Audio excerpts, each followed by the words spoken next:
시작하겠습니다. 12연기가 어떻게 인과적으로 구성되어 있는가를 지금 공부하려고 그래요. 이제 본격적인 공부가 시작된 거예요. 12연기의 인과적 구성에서 가장 중요한 게 뭐냐면 식과 명색과 육처의 관계예요. 그걸 지금 여러 시간 동안 해오고 있잖아요. 오늘은 12연기의 인과적 구성 중에서 행의 요소를 공부하려고 그래요. 세종께서는 다음과 같이 설하셨어요. 행을 조건으로 식이 생겨나고, 식을 조건으로 명색이 생겨나고, 명색을 조건으로 육처가 생겨난다. 식, 명색, 육처 이렇게 말할 때는 세 가지 구성 요소들의 조건 발생에 대한 얘기였거든요. 그런데 오늘은 행이라는 요소 하나를 더 추가해가지고 행과 식과 명색과 육처의 의존 관계를 설명하려고 그래요. 고대 인도의 실체론자들은 명색에 어떤 실체가 있어서 명색이 전개되고 있다 이렇게 생각을 했거든요. 실체론의 핵심은 뭐냐면 명과 색의 전개가 있는데 그 전개의 근거가 어떤 실체다 이렇게 주장한 거예요.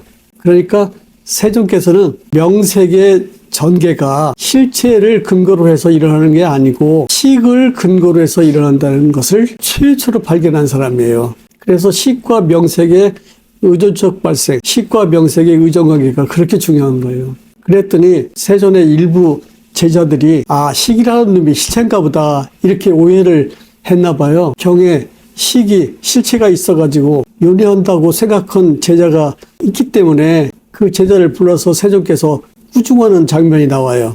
여기서 중요한 건 뭐냐면 식은 실체적인 존재가 아니라 조건적인 존재예요. 뭘 조건으로 식이 생겨납니까? 명색을 조건으로 식이 생겨나요. 불교를 공부하는 사람들은 이것을 받아들이면 공부가 쉽게 터지는데 이것을 잘 못 받아들이더라고요. 내가 어떤 사물을 봤어요.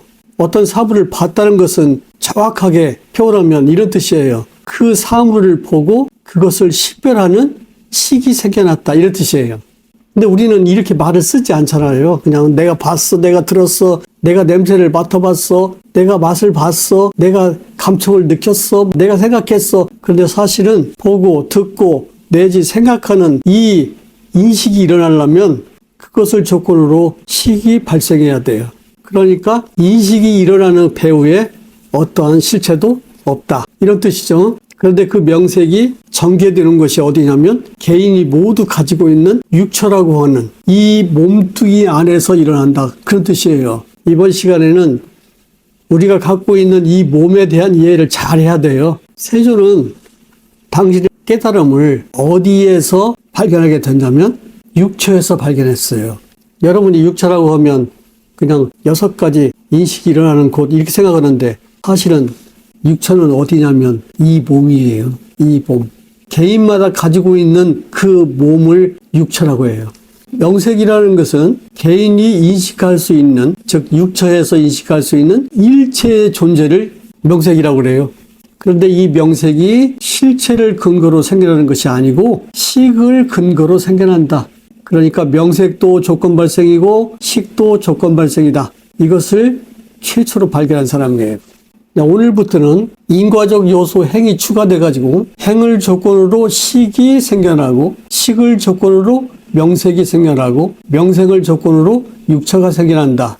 꼭 기억해야 됩니다. 오늘은 이러한 연기의 구성에 대한 설명을 하려는 게 아니고 행에 대한 의미를 설명해 보려고 그래요. 불교에서 이 행을 이해하기가 매우 어려워요. 한번 찾아봤어요. 행을 번역한 말을 한번 찾아봤더니 몇 가지 되더라고요. 많은 사람들이 행을 번역할 때 이렇게 다르게 번역하는 이유가 뭐겠어요? 행에 그러한 내용이 풍부하게 들어있다는 거 아닙니까? 행은 인도말 상카라를 번역한 말이에요. 상카라. 중국 사람들은 행이라고 번역했어요. 왜 행이라고 번역했는가? 아마 개인적으로 생각을 해봤는데 상카라가 가지고 있는 의미 중에서 행위를 강조하려고 했던 것 같아요. 행위. 우리는 여기에서 행을, 상카라를 뭐라고 번역할 생각이냐면 자귀, 행위 이렇게 번역하려고 그래요. 대개 우리나라 불교 학자들이나 스님들은 의도적 행위 이렇게 번역합니다. 그 행위에 무엇을 강조하려고 그러냐면 의지를 강조하려고 그런가 봐요. 그런데 나는 의지를 강조하는 하면서도 그 의도, 의지가 궁극적으로 하는 것이 뭘 만들어내는 일이다. 이것을 강조하려고 그래요. 그러니까 행위에는 항상 뭐가 들어있어요? 의도가 들어있어요. 의지가 들어있고, 그러면 의도와 의지가 있다는 것은 뭘 말하겠어요? 어떤 목적성을 달성할 수 있는 무엇을 만들겠다는 것 아닙니까? 그래서 행을 여기서는 자귀, 행위 이렇게 번역하려고 그래요.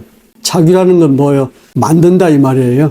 방금 전에 나는 행을 조건으로 식이 생겨나고 식을 조건으로 명색이 생겨나고 명색을 조건으로 육처가 생겨난다 이 말을 했는데 이 말을 이렇게 받아들이면 안 됩니다. 먼저 행이 있고 나서 그 다음에 식이 생겨나고 또 식이 있고 나서 명색이 생겨나고 또 명색이 있고 나서 육처가 생겨나는가 보다 이렇게 순차적으로 이해하면 안 된다 그 말이에요. 왜 그런가? 행과 식과 명색과 육처는 인식을 구성하는 인식 기능의 요소예요. 그러니까 행이나 식이나 명색이나 육처가 일어나려면 이들의 인식 기능이 함께 도움을 주고받아야 돼요. 12연기의 인과적 요소들을 함께 나타나고 함께 사라지는 것으로 이해해야 된다. 이것을 순차적으로 이해를 하면 어떤 잘못된 사고방식에 빠지냐면 그러면 최초에 무엇이 있을 것이다. 이렇게 추측을 하기 시작해요. 최초에 무엇이 있을 것이다 라고 생각하고 그 최초에 무엇을 찾아 나선다면 그 사고방식은 실체론적 사고방식이에요. 그러잖아요. 최초에 무엇이 있었어. 그 최초에 무엇에서 이것저것이 생겨났어. 이게 실체론이거든요. 그러니까 실체론의 핵심은 뭐예요? 최초에 무엇이 항구적인 실체가 있어 자기 자신을 전개하는데 우리가 무슨 행위를 하면서 살아야 됩니까? 그냥 실체의 지배를 받으면서 살면 그뿐이지. 행, 식, 명색, 육처 이런 인과적 요소를 순차적으로 발생하는 그런 것으로 이해해서는 안 된다. 왜냐하면 이것들은 한 개인의 인식을 구성하는 함께 있는 요소예요. 상카라는 인도 말입니다. 우리는 이 행을 만드는 행위, 자기하는 행위, 창조하는 행위, 구성하는 행위 이런 뜻으로 쓰려고 그래요. 이것저것을 구, 얽어서 성 만들었다 그런 뜻이에요. 세종께서는 다음과 같이 행을 설명하셨습니다. 이거 꼭 기억해야 됩니다. 왜 행이라고 하는가? 자기하기 때문에 행이라고 한다. 무엇을 어떻게 자기하는가? 색을 색의 과정에 따라 계속해서 색이 되게 자기한다. 수를 수의 과정에 따라 계속해서 수가 되게 자기한다. 상을 상의 과정에 따라 계속해서 상이 되게 자기한다. 행을 행의 과정에 따라 계속해서 행이 되게 자기한다. 식을 식의 과정에 따라 계속해서 식이 되게 자기한다. 이것이 세종께서 설하신 말씀입니다. 이 가르침에 어떤 의미가 들어있는가 한번 살펴볼게요. 세존의 말씀을 행, 인간의 인식 기능 가운데는 행이라고 하는 인식 기능이 있다. 그 인식 기능은 자기하는 기능을 한다. 이런 말이죠. 왜 행이라고 하는가? 자기하기 때문에 행이라고 한다. 그러니까 우리가 지금 이 몸을 이렇게 만들어 갖고 있는데 우리가 만들어서 이렇게 쓰고 있는 이 몸이 조물주가 만들어준 게 아니고 이 인식 구조 안에 있는 행이라고 하는 기능이 만들고 있다. 그런 뜻이에요. 그런데 다음 질문이 쇼킹합니다. 자기하기 때문에 행이라고 한다. 라고 말씀하시고 당신이 스스로 물어요. 그러면 무엇을 자기하는가? 어떻게 자기하는가? 이 두 가지에 대한 설명을 내가 하겠다. 그러니까 듣는 너희들은 무엇을 자기하는가에 대해서 잘 알아들어야 하고 어떻게 자기하는가에 대해서 잘 알아들어야 한다. 이 말 아닙니까? 여러분이 알아야 할 내용이 두 가지예요. 하나는 행이라는 것은 무엇을 자기하지? 자기를 하는구나. 그럼 어떻게 자기하지? 이것을 알아야 한다는 얘기예요. 우리는 일상 속에서 무엇을 아는가에 대해서는 굉장히 능숙하게 잘 알아요. 개가 지나간다. 저 나쁜 놈이 다시 우리 집에 왔다. 또는 정치인 누구가 쓸만하다. 누구는 협착군 같다. 이게 다 무엇에 대한 알미잖아요. 그런데 이 알미 자기된 내용이잖아요. 자기된 내용이라면 자기가 어떻게 자기했는가 알아야 된다 그 말이에요. 세존의 이 말씀에는 중요한 두 가지 의미가 들어있는데 하나는 인간은 알을 가지고 사는데 그 알의 구성이 무엇에 대한 암과 어떻게 대한 알무로 구성됐다. 이걸 지금 말씀하시는 겁니다. 행이 자기한다 이 말은 무슨 말이에요? 식은 알의 기능이잖아요. 식별하는 기능. 그러니까 행을 조건으로 식이 생겨난다 이 말은 알미라는 거, 한 개인의 알미라는 것이 이 자기를 근거로 생겨난다 이런 말이에요. 그러니까 여러분이 알고 있는 모든 것은 다 여러분의 인식 속에서 자기한 거예요. 태존에 이 말씀을 가지고 한번 그 속에 들어있는 내용 몇 가지를 한번 살펴볼게요. 첫째는 무엇과 어떻게 대한 알을 알아야 한다. 이해했죠? 무엇에 대한 알면 정신없이 지나간 것이라고 할지라도 어떻게 대한 알을 알려면 자기 알을 다시 반성해야 돼요. 세존의 이 가르침 속에 들어가 있는 것 첫째, 무엇을 자기하고 어떻게 자기하는가에 대한 알미 중요하다. 둘째, 행은 색을 자기합니다. 그런데 행이 색을 자기할 때 지 마음대로 자기하는 게 아니에요. 색이 가지고 있는 색의 과정이 있는데 이 색의 과정에 따라서 색이 되게끔 보으면서 계속 자기한다는 거예요. 이게 참 아름다운 표현이잖아요. 수를 자기하는데 어떻게 자기하냐면 수의 과정이 있는데 이 수의 과정을 존중하면서 수가 계속해서 수가 되게끔 자기가 돕는 자기행위를 한다는 거예요. 행은 상을 자기합니다. 어떻게 자기합니까? 상의 과정에 따라서 계속해서 상이 되게 자기하는 거예요. 행은 행을 자기 자신을 또 자기해요. 행의 과정에 따라서 계속해서 행이 되게 자기합니다. 행은 식을 자기합니다. 어떻게? 식의 과정에 따라 계속해서 식이 되게 자기합니다. 그러니까 색, 수, 상, 행식이 각각 존재하게 되는 이유가 뭐냐면 행 때문이에요. 전 시간에도 됨의 과정과 있음의 과정을 설명했죠. 존재가 됨의 과정과 있음의 과정 속에 있다는 이야기를 전 시간에 했죠. 그러면 어떻게 알았냐? 세종께서 이렇게 말씀하셨기 때문에 알 수 있는 거예요. 이렇게 되게 자기한다면서요. 되게 자기를 한다는 말은 행이 됨의 과정에 관여하고 있다는 거 아닙니까? 근데 자기 방식으로 상대를 그냥 주물러서 만들어버리는 게 아니라 상대가 갖고 있는 고유한 과정이 있는데 그 과정을 존중하면서 그 과정에 따라 색은 색이 되게 내지 식은 식이 되게 자기한답니다. 이런 말이에요. 요약하면 색, 수, 상, 행식을 자기합니다. 뭐가? 행위. 그러니까 색, 수, 상, 행식은 자기 행위의 결과로 생겨난 것, 즉 자기된 것이다. 이런 뜻이에요. 객관적으로 존재하는 색, 수, 상, 행식은 우리가 알 수가 없어요. 왜? 우리의 인식 구조가 객관적이긴 하지만 거기서 산출하는 내용에 행이 관여하고 있기 때문에 자기 의지와 의도를 반영하고 있습니다. 색, 수, 상, 행식은 행에 의해서 됨의 과정 속에 있는 존재들이에요. 그러면 됨의 과정 속에 있는 이 존재들을 누가 식별합니까? 식이 식별하지요. 그 식이 식별하면 나타나게 되는 거예요. 즉 있게 되는 거예요. 행에 의해서 됨의 과정이 유지되고 식에 의해서 있음의 과정이 드러나는 거예요. 여기서 또 한 가지 한번 살펴볼게요. 과정이라는 말을 많이 쓰잖아요. 과정이라는 말은 무슨 말이냐면 행위의 인과적 연속성을 과정이라고 그래요. 행위가 인과적으로 연속한다. 이것을 과정이라고 해요. 우리가 하루 종일 무슨 행위를 하는데요. 그 행위를 낱개로 우리는 취급하지 않잖아요. 인과적인 구성으로 얽어가지고 그 속에서 무엇을 만들어내냐면 의미를 찾아내요. 의미를 찾아내갖고 기억하죠. 이것을 뭐라고 하냐면 경험적 개념이라고 그래요. 그러면 경험적 개념이 머릿속에 저장되면 다른 그런 인식행위가 일어날 때 그 개념이 나가서 그것들과 접촉을 합니다.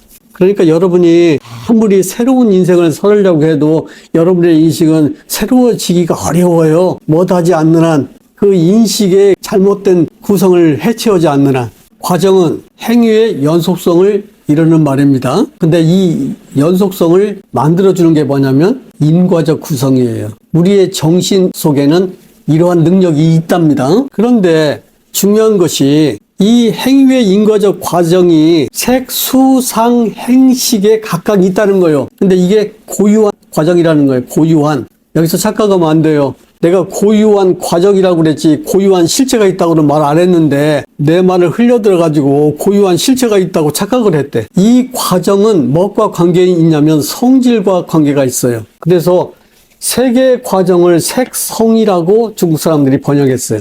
수의 과정은 수성이겠죠. 상의 과정은 상성이고요. 행의 과정은 행성이고요. 식의 과정은 식성이에요. 이 성은 성질 그런 뜻이잖아요. 이 성질에 대한 우리의 착각은 대단합니다. 우리는 이렇게 생각해요. 성질이 어떤 사물에 있다고 생각해요. 그런데 오늘 그 사고방식을 버려야 돼요. 사물에 고유한 그 성질이 있는 게 아니라 성질이 고유하게 유지되는 것은 계속해서 그런 과정으로 내가 자기하고 있기 때문에 성질이 생기는 거예요. 나하고 친하게 지내는 친구가 있다고 해봅시다. 걔 말은 귀에 달콤하게 잘 들리잖아요. 근데 나는 걔를 굉장히 좋아하고 괜찮은 놈이라고 생각하는데 다른 사람들은 걔가 막 나쁜 놈이래. 그러면 황당하지요. 만약에 좋은 성질이 그 친구에게 고유하게 있다면 다른 사람도 그렇게 봐야 되는데 왜 다른 사람은 나한테 그를 나쁘게 말하지? 왜 그러겠어요? 성질은 한 개인의 인식 속에서 일어나는 인과적 구성의 지속성 때문에 생기는 거예요. 내가 그렇게 계속 인식 과정을 지금 전개하고 있다 이런 뜻이죠. 그런데 어느 날 그 친구하고 헤어지게 되죠. 헤어질 때 뭐라고 말해요? 내 눈에 콩깍지가 끼었나 봐. 이 세상이라는 것은 옳고 그름의 문제가 아니라 수용할 수 있고 없음의 문제예요. 옳고 그름에 대한 문제로 본다면 내 바깥에 있는 사물에 그 문제가 있지만 수용하고 수용하지 못함에 있다면 나의 문제예요. 그러지 않습니까? 왜 수용할 수 없는 거예요? 내가 그렇게 자기하고 싶지 않으니까. 왜 수용할 수 있는 거예요? 나도 그렇게 자기하니까. 과정이라는 말 속에서 우리가 알아야 할 것은 두 가지입니다. 첫째, 과정은 성질을 표현하고 있는 말이다. 둘째, 이 성질은 지각하는 과정 속에서 생겨나는 것이지, 자기하는 과정 속에서 생겨나는 것이지, 감각하는 과정 속에서 생겨나는 것이지, 의식하는 과정 속에서 생겨나는 것이지, 외부에 있는 어떤 사물의 그 고유한 성질이 박혀 있는 것이 아니다. 성질이 내 개인적인 자기 과정 속에서 일어난다는 거 꼭 받아들여야 합니다. 성질은 외부 사물 그 자체에 고유하게 있는 게 아니에요. 외부 사물에게 고유한 성질이 있다고 생각하기 때문에 그 성질을 존재로 그냥 표현해버려요. 나쁜 놈, 좋은 놈, 싸가지 없는 놈, 싸가지 있는 놈 이렇게. 여기서 배울 점이 있죠. 성질이 나타나는 것은 나에게서 지속적으로 계속해서 일어나는 자기 과정의 결과라는 것을. 그렇죠? 그러니까 세조는 실체가 있어서 색수상행식이라는 것을 전개한다고 주장하는 실체론을 거부한 거예요. 어떻게? 그런 실체가 있어서 색수상행식이 전개되는 게 아니고 자기 과정 속에서 그것들이 색수상행식으로 전개된다. 과정에 대한 이해가 명확하게 됐죠. 그 다음에 공부할 것은 이겁니다. 색수상행식이라는 것이 행의 5가지 유형으로 나타난다. 과정이라는 말을 설명했으니까 유형이라는 말을 한번 설명해 볼까요? 유형이라는 말은 무슨 말이냐면 공통적인 그런 특징이 있는 것끼리 묶어놨다. 그걸 유형이라고 그래요. 또는 그 묶어놓은 것을 유형이라고도 하지만 그 묶는 틀을 유형이라고도 해요. 유형이라는 것은 공통적인 특질을 가진 것들을 한데 모아놓은 그 내용이나 또는 그것을 모아놓는 틀을 유형이라고 그래요. 그럼 보세요. 행이 자귀합니다. 무엇을 자귀할까요? 색, 수, 상, 행식을 자귀합니다. 즉 이 말은 무슨 말이냐면 색, 수, 상, 행식은 행의 유형으로 각각 존재한다 이런 뜻이에요. 즉 색, 수, 상, 행식은 모두 자귀된 것이라는 공통적인 특징을 가지고 있기 때문에 행의 유형이라고도 한다. 그런데 색은 또 색끼리 공통적인 특징을 가진 것들을 모아놓은 거예요. 그러면 여기서 다시 한번 잘 보세요. 색수상행식이 이게 오운이잖아요. 색수상행식이라는 오운은 어떻게 구성되냐면 색과 명색으로 구성되어 있는 것을 오운이라고 그래요. 명색은 공부했잖아요. 근데 오늘은 색과 명색을 이렇게 쭉 배열해 놓은 것은 행을 설명하려고 이렇게 펼쳐 놓은 거예요. 색이 색답게 계속해서 나타나게 해주는 힘이 행이에요. 수상행식도 마찬가지죠. 이것은 조물주가 하는 일이 아니에요. 우리 인식 속에서 인간이 경험을 생산하는 이게 공장의 방식이에요. 이것이 이렇게 유형으로 묶여져 있지 않다면 우리는 색에 대한 경험, 수에 대한 경험, 상에 대한 경험, 행에 대한 경험, 식에 대한 경험이 자기된 것이라는 설명을 할 수 없잖아요. 사과를 봤어요. 그리고 사과에 대한 자기를 했어요. 그 다음에 귤을 봤어요. 귤에 대한 자기를 하겠죠. 그 다음에 들판을 봤습니다. 이런 것들을 다 싸잡아서 하나의 유형, 색의 유형으로 이것은 색입니다 라고 행이 자기해 준다는 거예요. 행이 유형으로 나누어 주면, 구별하면 그 행의 자기를 받아가지고 누가 식별합니까? 식이 식별하지요. 식별하다는 말은 그 뜻을 잘 보세요. 식별하다는 말은 식, 안다, 별, 구별한다 그 말이에요. 식이 구별하는 게 아니에요. 식 전에 그런 일을 해주는 기능이 뭐냐면 행이에요. 행이 이렇게 유형별로 이것은 색이야, 이것은 수야, 이것은 상이야, 이렇게 행이야, 식이야 이렇게 유형별로 이렇게 구별해 주면 식이 그 구별해 준 덩어리를 우리에게 알려주는 거예요. 결론을 말하면 색, 수, 상, 행식이라는 5는 행의 유형이고 행의 덩어리들이에요. 색, 수, 상, 행식이라는 것은 나라는 존재 아닙니까? 그리고 색이라는 존재 아닙니까? 이것들은 한 덩어리가 아니고 5가지 행의 덩어리가 결합해서 된 한 덩어리처럼 보이는 거예요. 이해했죠? 세존은 말씀하셨어요.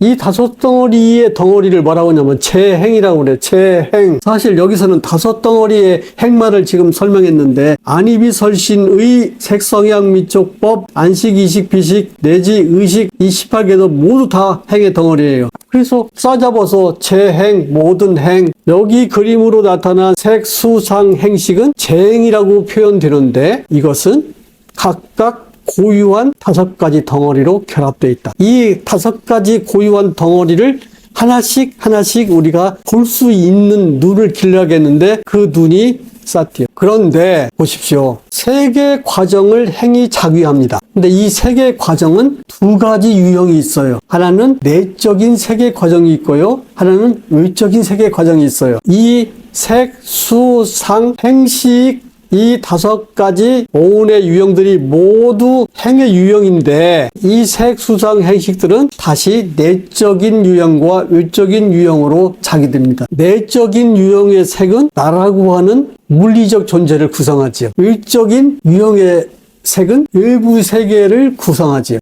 여기서 정신을 못 차리면 깨닫지를 못해요. 나는 계속 말합니다. 한 개인의 인식 속에 나라는 존재를 자기하는 그런 장치가 있고 세계라고 하는 외부 세계를 자기하는 장치가 있다고. 세계는 어디에서 나타난 겁니까? 이 몸뚱이에서 나타난 거예요. 이 몸뚱이의 연장으로 세계가 있어요. 수, 상, 행식도 각각 내적인 유형과 외적인 유형으로 자기되겠죠.